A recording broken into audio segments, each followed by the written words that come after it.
दोस्तों, क्या आप जानते हैं कि प्राचीन भारत में एक ऐसी यूनिवर्सिटी थी जिसे उस समय दुनिया की सबसे बड़ी, सबसे पुरानी और प्रख्यात विश्वविद्यालयों में शुमार किया जाता था। दरअसल हम बात कर रहे हैं नालंदा यूनिवर्सिटी की, जहां एक समय दुनिया के कई अलग अलग देशों से लोग एजुकेशन के लिए भारत आते थे। लेकिन फिर अचानक कुछ ऐसा हुआ कि ये यूनिवर्सिटी पूरी तरह बर्बाद हो गई। ऐसे में लोग हमेशा से ये जानना चाहे हैं कि आखिर इसका इतिहास क्या था और नालंदा यूनिवर्सिटी को किसने और क्यों डिस्ट्रॉय किया। आज नालंदा यूनिवर्सिटी की करंट सिचुएशन क्या है और आखिर क्यों 800 साल बाद 2014 में इसे फिर से ओपन किया गया, इन्हीं सवालों के जवाब हम आज के इस वीडियो में जानने वाले हैं। तो चलिए अब इस वीडियो को शुरू करते हैं। दोस्तों, नालंदा प्राचीन भारत के मगध साम्राज्य में स्थित एक मशहूर बौद्ध विश्वविद्यालय हुआ करती थी, जिसका निर्माण गुप्त राजवंश के सम्राट चंद्रगुप्त सेकंड के बेटे राजा कुमार गुप्त प्रथम ने 5वीं शताब्दी के दौरान करवाया था। कहा जाता है कि ये उस समय सिर्फ भारत ही नहीं बल्कि पूरी दुनिया की सबसे बड़ी और सबसे मशहूर विश्वविद्यालय हुआ करती थी। उस समय इस विश्वविद्यालय के अंदर 10,000 से ज्यादा स्टूडेंट व उन्हें पढ़ाने के लिए 2,000 से ज्यादा टीचर्स हुआ करते थे। साथ ही यहाँ के स्टूडेंट्स सिर्फ भारत ही नहीं बल्कि चीन, जापान, कोरिया और तुर्की जैसे देशों के साथ ही पूरे एशिया से आते थे। कुछ सोर्सेज बताती हैं कि नालंदा शुरुआत में एक खुशहाल गांव हुआ करता था, जो कि उस समय मगध की राजधानी राजगृह शहर के नजदीक स्थित था।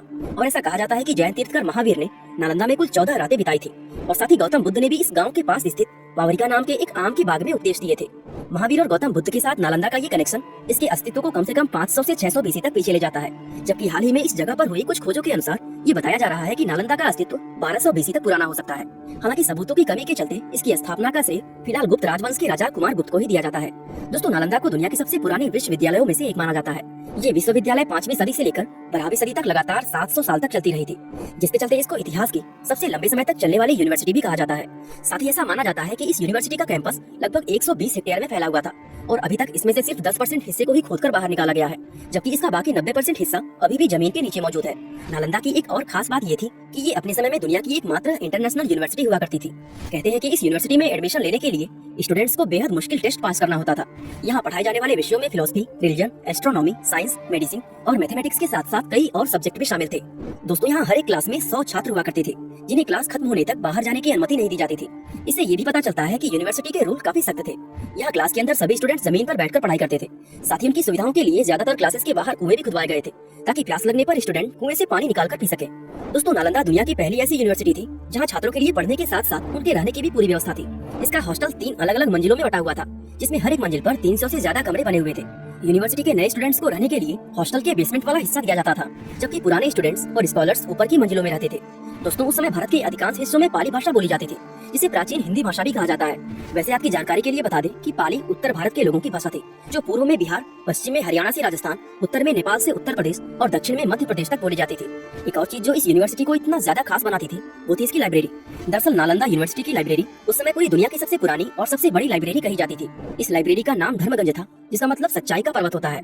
उस समय राजा हर्षवर्धन के शासनकाल में चाइनीज स्कॉलर हेंग सांग ने भारत का दौरा किया था और इसी दौरान वो नालंदा विश्वविद्यालय को भी देखने गए थे। उन्होंने जब इस यूनिवर्सिटी की लाइब्रेरी को देखा तो वो पूरी तरह हैरान रह गए, क्योंकि उन्होंने इतनी सारी किताबों को एक साथ अपनी लाइफ में पहले कभी नहीं देखा था। कहते हैं कि ये लाइब्रेरी 3 अलग अलग बिल्डिंग्स में बनी हुई थी। इन तीनों बिल्डिंग्स के नाम थे रत्न सागर, रत्नोदादी और रत्नरंजक। बताया जाता है कि इस लाइब्रेरी के अंदर अलग अलग विषयों पर लिखी हुई लाखों किताबें मौजूद थी और ऐसा माना जाता है कि जब इस यूनिवर्सिटी पर आक्रमण किए गए तब इस लाइब्रेरी के अंदर लगातार 6 महीनों तक आग जलती रही।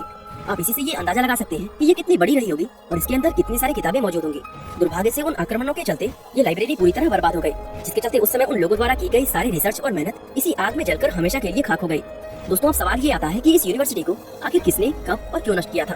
अब यूँ तो इतिहास में इसको नष्ट करने का पूरा श्रेय तुर्की से आए मोहम्मद बिन बख्तियार खिलजी को दिया जाता है, लेकिन कुछ सोर्सेज बताती हैं कि खिलजी के आने से पहले भी इस यूनिवर्सिटी पर 2 बार आक्रमण किए गए थे। इसमें सबसे पहला अटैक पुष्यमित्र के द्वारा मौर्य राजवंश के अंत के समय उनके कमजोर होते शासन का फायदा उठाकर किया गया था। हालांकि ये अटैक यूनिवर्सिटी पर नहीं बल्कि उसके अंदर मौजूद बौद्ध भिक्षुओं के खिलाफ था, इसलिए इस हमले में यूनिवर्सिटी को कोई खास नुकसान नहीं हुआ था। मौर्य राजवंश के बाद गुप्त राजवंश सत्ता में आया और इस वंश के शासकों ने इस यूनिवर्सिटी को एक बार फिर से बहाल कर दिया। इसके बाद जब गुप्त राजवंश का अंत हुआ तब सत्ता गौड़ वंश के हाथों में आ गई। इस राजवंश के सबसे ताकतवर शासक राजा शशांक के शासन में भारत के अंदर बौद्ध भिक्षुओं पर बहुत जुल्म किए गए और इसी दौरान नालंदा यूनिवर्सिटी पर इतिहास का दूसरा अटैक किया गया था। लेकिन इसके बाद पुष्यभूति राजवंश के राजा हर्षवर्धन गौड़ वंश के शासक को हराकर सत्ता में आ गए और उनके शासन में इस यूनिवर्सिटी को एक बार फिर से चालू कर दिया गया। दोस्तों, नालंदा यूनिवर्सिटी पर तीसरा और आखिरी हमला सन 1197 से 1206 ईस्वी के बीच तुर्की के मोहम्मद बिन बख्तियार खिलजी के द्वारा किया गया था और खिलजी का ये अटैक इतना खतरनाक था कि उस समय नालंदा का शासक इस हमले से डरकर तिब्बत भाग गया था। खिलजी के उस अटैक का निशाना नालंदा यूनिवर्सिटी भी बनी और उसके द्वारा किए गए हमलों में ये यूनिवर्सिटी पूरी तरह बर्बाद हो गई, जिसको फिर कभी दोबारा से स्थापित नहीं किया जा सका। इस आक्रमण के दौरान खिलजी के सिपाहियों ने नालंदा यूनिवर्सिटी की लाइब्रेरी में जो आग लगाई थी वो 6 महीने तक लगातार जलती रही थी। इस हमले को हुए लगभग 800 साल बीत चुके हैं और आज उस ऐतिहासिक विश्वविद्यालय के सिर्फ कुछ ही अवशेष बाकी रह गए हैं वैसे आपकी जानकारी के लिए बता दें कि बिहार के राजगीर शहर में मौजूद ये यूनिवर्सिटी आज एक फेमस टूरिस्ट स्पॉट बन चुकी है, जिसको देखने के लिए देश विदेशों से हजारों लोग हर साल यहाँ पहुँचते हैं। इसके अलावा नालंदा यूनिवर्सिटी के उस लेगेसी को फिर से जिंदा करने के लिए नालंदा इंटरनेशनल यूनिवर्सिटी नाम की एक नई यूनिवर्सिटी बनाई गई है, जिसका पहला एकेडमिक सेशन 1 सितंबर 2014 के दिन शुरू हुआ था।